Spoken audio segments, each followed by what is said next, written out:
The views and opinions expressed by the hosts do not necessarily state or reflect those of the company and its management. Furthermore, the views and opinions of the guests do not reflect those of the hosts, the show, the management, and the network. You are now listening to Pinoy Mimiology Podcast.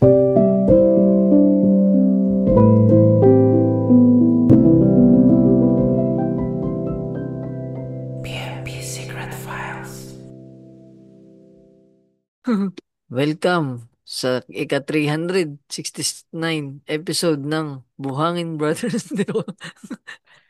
369 ng Pinoy Immunology Daily Podcast. Podcast. Ang podcast na wala Mas nang maraming dignidad. episode kaysa sa followers. Yan, mas maraming episode kaysa sa followers. Yan, parang atin na, parang ano.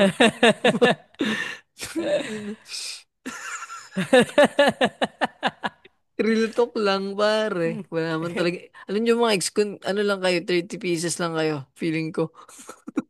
Pero salamat. Yan ang mantra namin hanggat may nakikinig na isa, dalawa. Oo, Tutuloy pare. namin to para sa inyo. Kaya kung ako sa inyo, mag-recruit pa rin kayo. Yan, record lang pare. Send nyo pare. Lalo na yung ating Halloween special yan. Isa sa pinag-important Effort pare. Pinaghirapan po pinag-effort. namin yan. Ibang Sana ba? magusto. Ibang cancer PH at kwan ang makikita nyo dyan. Ay no. Ayan, supportahan nyo. So, yun. Cancer page ang patay na bata ng social media, Yan pare. pare. Meron pala tayo to letter no. Kaso, meron pang isang letter na humabol sa Halloween. Kaya yung isang Oo. letter na luma. Pasensya Natabon. naman. Atras na naman. Parang ang hirap naman magkwento ng palautog Halloween ngayon. So, Oo nga eh. Hindi ko alam dyan kung tungkol muna sa stay. palautag. Parang tungkol sa about pagiging criminal yung kanyang topic eh. Pero Ay, ito oo. kasi pasok pa eh. Horror. Kaya dito muna tayo. Dito muna. Siyempre doon muna tayo pare sa ano. No, Sa November pa pare. napapanahon na usapin. Oo, no, not November pa din ngayon. Huwag kayo masyado magsasalsal. Yun nga pare. So, yun. Salamat sa mga nagpapadala ng letter. At kung gusto niyo supportahan ng Pinoy Minimality Podcast, pwede rin kayo magpadala ng mga letter Yan pare. sa May Pinoy miss ko na si Minimality Alas Kamantol. Podcast. Oo nga eh. Sa Pinoy Minimality Podcast sa gmail.com or pwede kayo mag-send sa Facebook, Instagram or sa mga Facebook page ng Pinoy Minimality Podcast. Pwede naman namin itago yung mga identity nyo at kahit anong Tama. genre ng kwento ay Mm. babasahin namin. So, yun pare. Hindi ko pala na-start Welcome yung timer. sa Pinay Mimiology Podcast. Ang podcast na mas marami pang episode kasi sa followers. Tawon-tawa siya oh. Ina. Kung alam Buhangin niyo, Brothers, papabagsakin namin yung longest running podcast na walang pa rin ginagastos. Tsaka yung ginagastos. longest running comedy Comedy podcast. podcast ng Machong Bagsakin Chismisa namin pare. yun, tol. Sa Pinay Ikaw. Mimiology Podcast. Ang Na mas podcast. marami pang episode kaysa sa followers. Mas maraming beses pa nabanggit ang salitang puke kumpara sa mga followers. Ay, no. Pero yun, pare. Yan. Baka ma-unleash nila to siguro pag ano na, mga year 2030, pare. Ano kaya, pare, no? Tinigil na natin to, tas may nakapakinig pa rin, no? Meron Mga pa rin naman, panahon. tol. Marami tayong episode tol na nataas pa rin hanggang ngayon eh. Parang na-discover nila. Kaya natutuwa ako sa mga nagko-comment na bago. May makakita tayong ibang pangalan. Bukod kay Rev9 na parang hindi ko nabasa ang ano ngayon na. Ngayong week. Pero yun, sana nga, sa mga bago, mag-comment lang kayo dyan para ma-shoutout din namin kayo at makilala. Si Buchay, Comment iba din kayo na, sana, hindi wag lang sa Facebook kahit dito sa para mas sa sure na Spotify, mabasa. o So, mabasa. Sa Spotify kayo mag-comment para at least pwedeng anonymous, pwedeng dummy account. Shoutout namin kayo. So, ito simulan ko na yung kwento, pare. Since Halloween special to, medyo bibigyan natin ng konting... walang kwenta yung binigay sa atin ni Linus. Dalawa lang. Oo, pare. Sobrang walang Ini-adjust lang. kwenta. Umalis si Lawrence.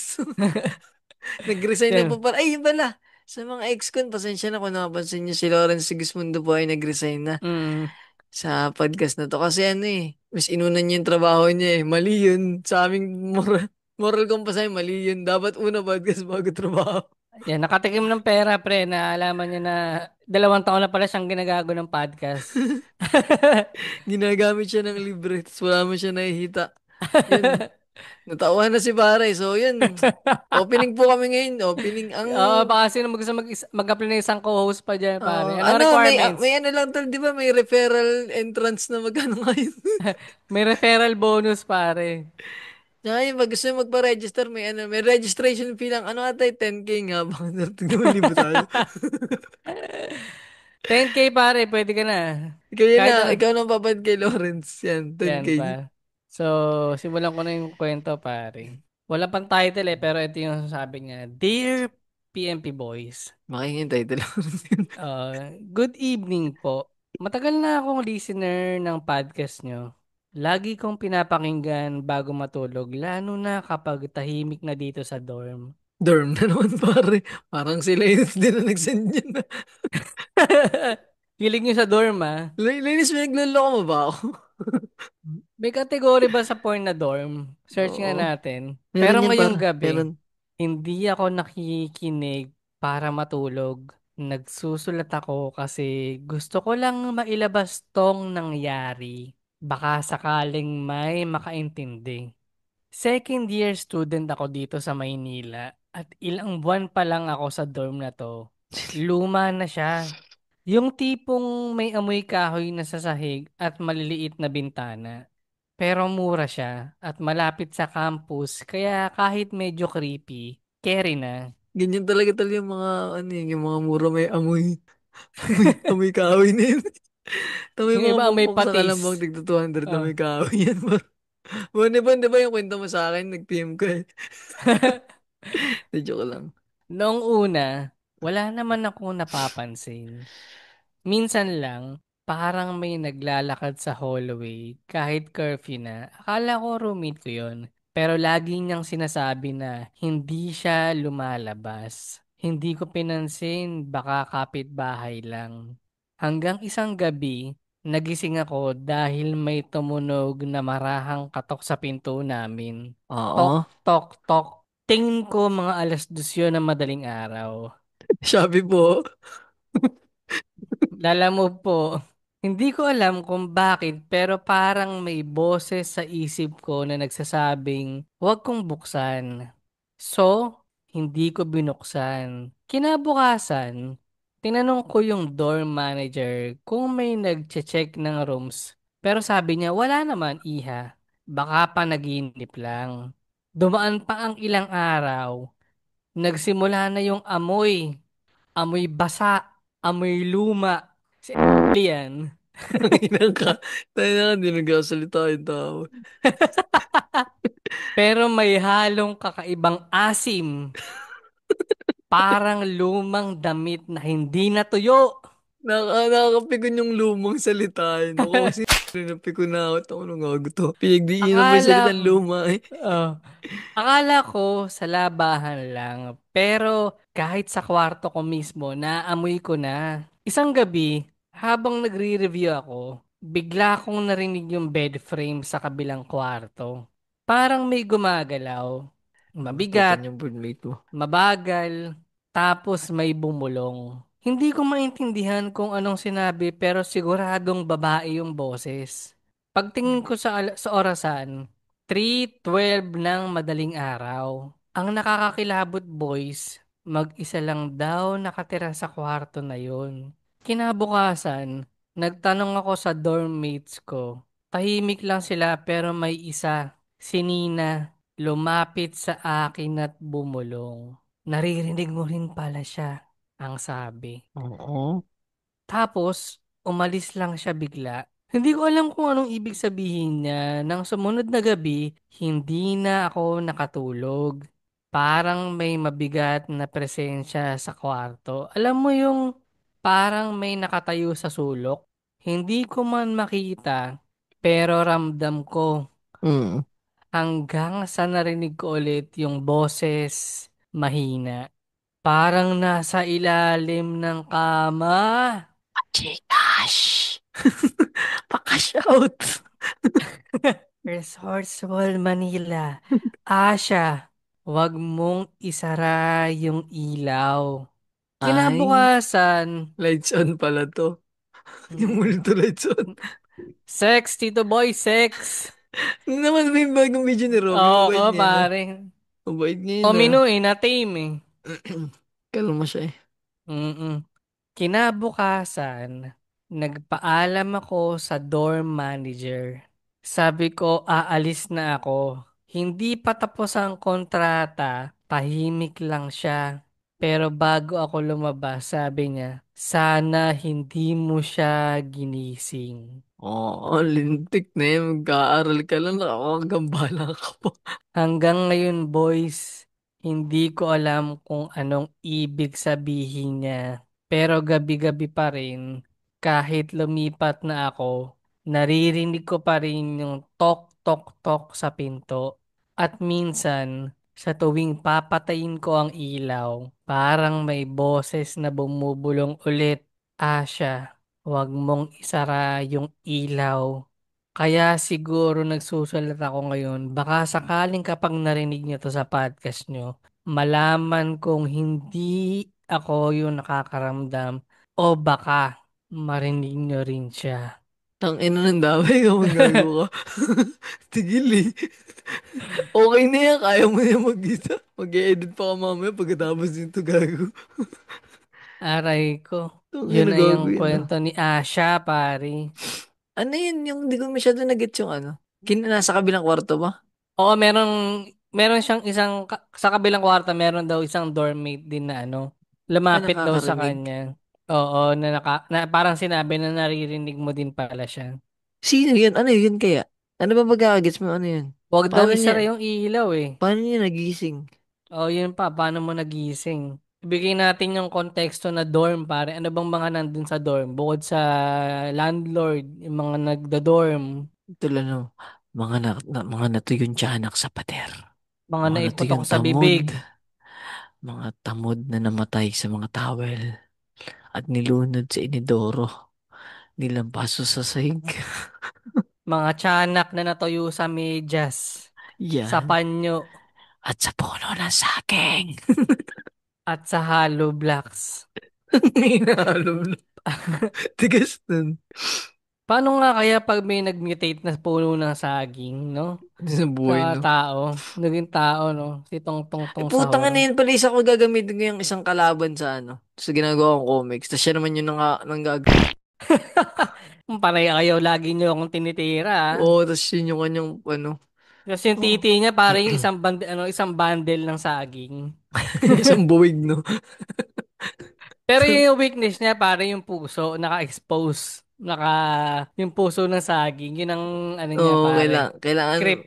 kailangan Ki- makalimot yun, parang ganun. Kailangan maputol siya o kaya yun yung masira. Pero ako hindi ko parang naranasan mag-dorm pare. Ikaw di ba na kwento mo nung nag-ano ka sa UP? Nag-dorm ka? Noon, nag-OJT kami. Tsaka nung ano, tol, nung ako nag-college. Dorm ako eh. Sa Lukuban.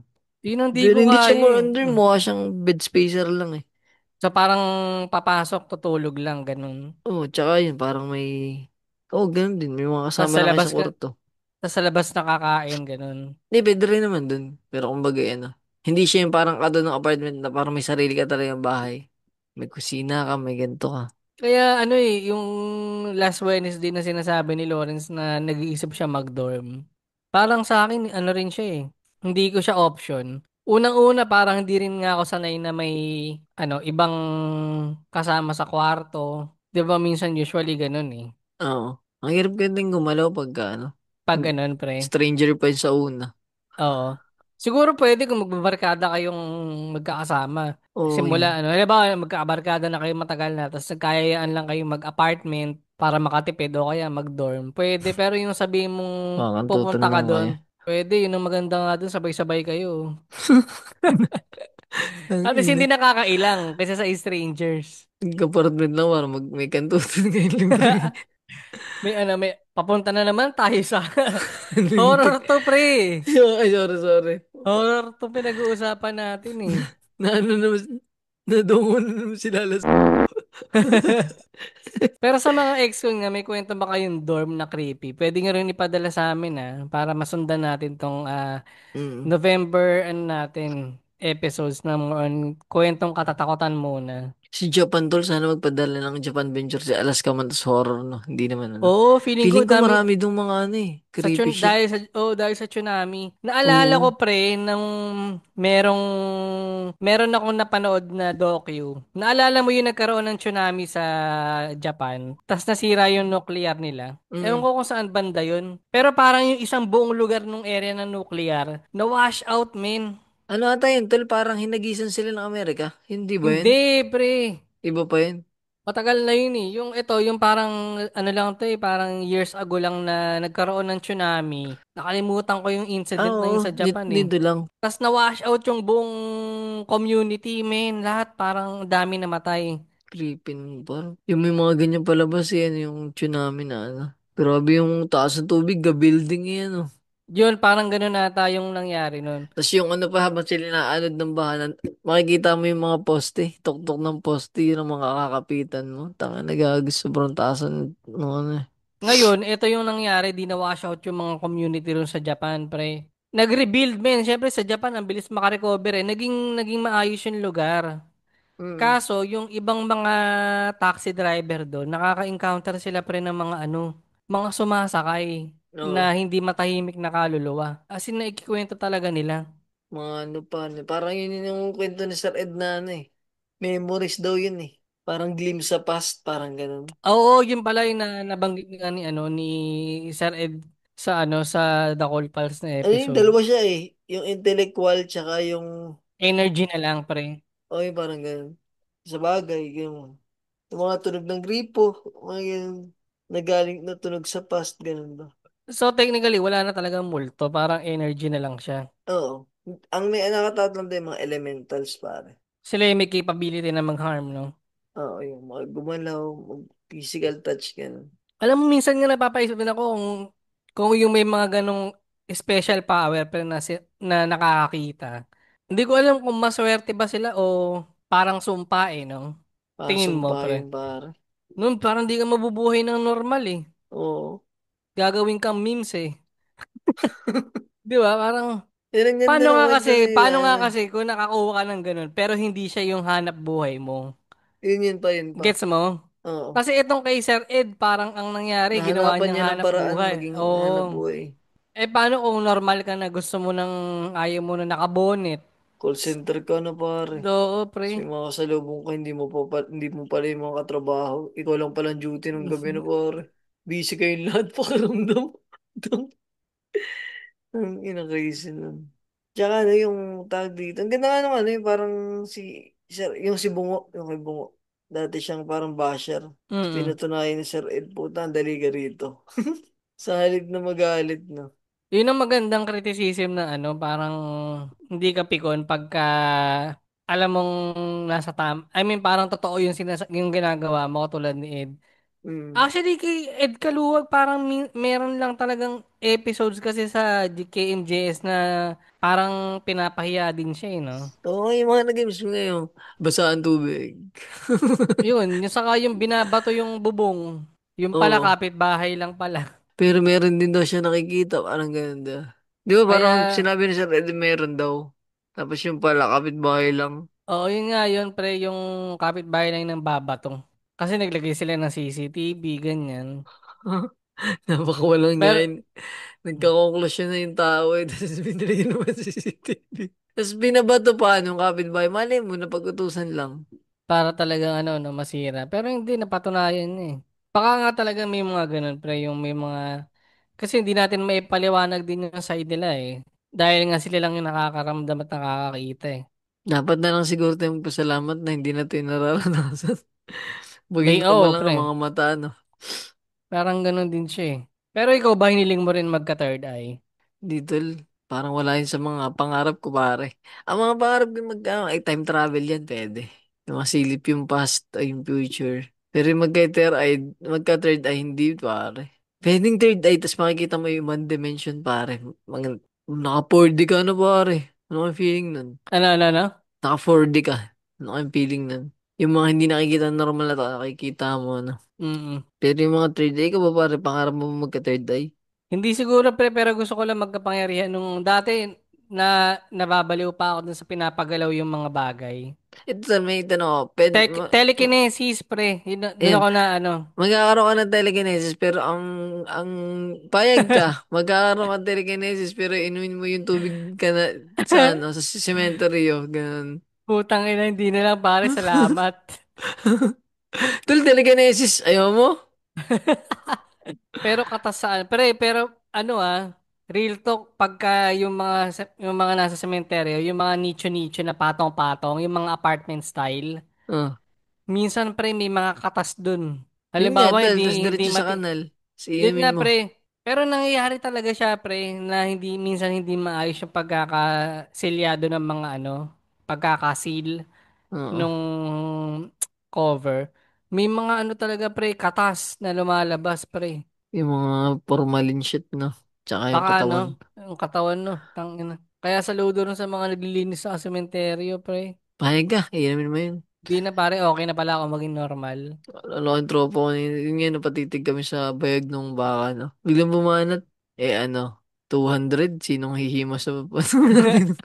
Tangin na ako tawang tao, sabi gago ako, yung linya ko yun, tapos bubanatan niya na mas malupit.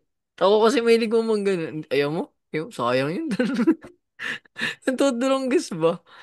Ang ina, sino daw hawak sa bag ng baka? 500. Pero hindi siya nakatali, pare. Baka biglang sumuwag. Hindi nakatali nun, tol. Pero utang ina, Ah, hindi ko hawakan yan para sa 500. Para akong tinatarantado mo niyan. tangina pag ako ganun, dobleng ko 1K. Ay, 1K, oh. Peselin mo. Masakap nga minsan. Doblein ko 1K. Bigla siyang hawakan. Puta, makakapagbayad ka talaga, gago. I know. Weird siguro kung ganun. Kaya ito talaga conspiracy theory ko lang, ano. Sabog na lang. Oh, sabog thoughts, pare. Baka kaya tayo walang powers lahat dahil ganun yung mga way ng magkaka-powers tayo. Tulad ng telekinesis, kailangan mo uminom ng katas ng ano. Baka Wala pre, namang no? nainom nun eh. Kaya walang may telekinesis, pare. Sa mga ex ko na magtatry inumin yung katas ng kanal, Galing sa sementeryo. Baka meron cementerio. talagang Yan. Tapos nagkaroon kayo ng telekinesis, paka-inform naman kami. hindi lang, baka ngayon may mga may mga third eye. Baka meron silang mga payag ka. Parang ganyan, parang may third eye ka nga pero may Chested ka naman. oo, pare. Ngayon si Sir Ed, pare, walang baba pero may third eye. Mga ganung moments. Ay, ka talaga. Pero ang ganda nun. O kaya yung isa men yung nagsasalita ng boses Santo Niño. Yun yung niya, kapangyarihan niya. O may kapangyarihan ka pero magbaboses Sino Santo yung Mickey Niño. Mouse, ang boss? Si Ana, yung pag sinasaniban.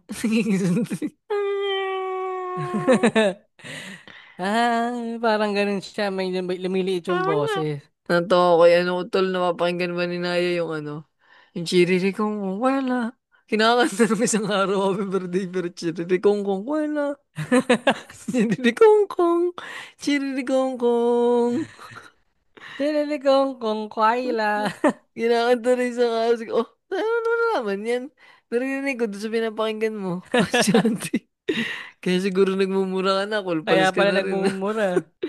Ay, Baka nako. yun nga, pre, may kapalit lahat ng superpowers nila, pre. Sino ba yung mga kilala mong mga pre? Mga sikat na espiritista.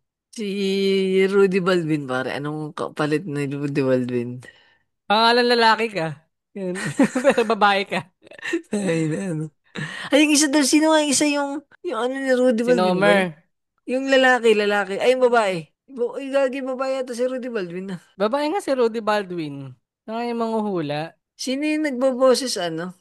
Ito ba yung nagbaboses, Mickey Mouse, si Rudy Baldwin? Hindi man si Ana. Si Miss Ana nga. Ay, ba yun? Ana something yun eh. Bigla na naman dumali. Sunog daw eh, na-predict niya. Bigyan mo ng date. Si Ana de la Cruz, Ano pare. sa Siya yung amin, dami naniniwala sa kanya pare. Nasa 1,000 mahigit na tao. Dami pa rin ng 1,000 ah. 1 million ba? Gago. Kay Rudy Baldwin. Oo. Ano ka, followers niya? 5.3 million eh. At na-predict niya rin pare yung pagkamatay daw ng anak ni Kuya Kim. Yan niya. Lahat na lang eh. Ba't di mo sinabi? Di sana iniiwasan. Ayun na to. Ay, nako. Alam mo Lakas pare, mong gago. Ito, mag-prediction din ako. Ito, anong prediction mo tol na mangyayari sa... may Tol, uulan magkakaroon. malakas sa Manila. Uulan ng malakas dyan sa Manila. Hindi ko sasabihin yung date. Ayoko kasing ano eh. Sasabihin ko lang, pag umulan ng malakas ako, sabihin, tinulungan ko kayo. Eh, magkakasunog bandang Tondo. Hindi ko Yan, lang siguro, yan. hindi ko sabihin ng date at merong may mabubugbog na naman na bombero. Kasi napaka-general eh, no? Pwede ka nang kumuha pa rin ng ano, yung 1 year na balita, yung statistics ng kung ilan yung aksidente. Oo. Tapos i-post mo lang siya somewhere. Halimbawa, yung mga prone accident na lugar, eto medyo may mga bandang marilakay, may mababanggang motor. May chance eh. Then ito, may prediction pa isa.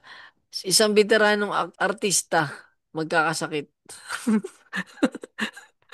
Wala ring specific yan eh. Pero may mangyayari yan, Oo. pare.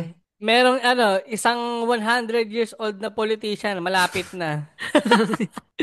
Bulok na stem cell ba? Hindi na nagana. Lobot na yung stem cell par.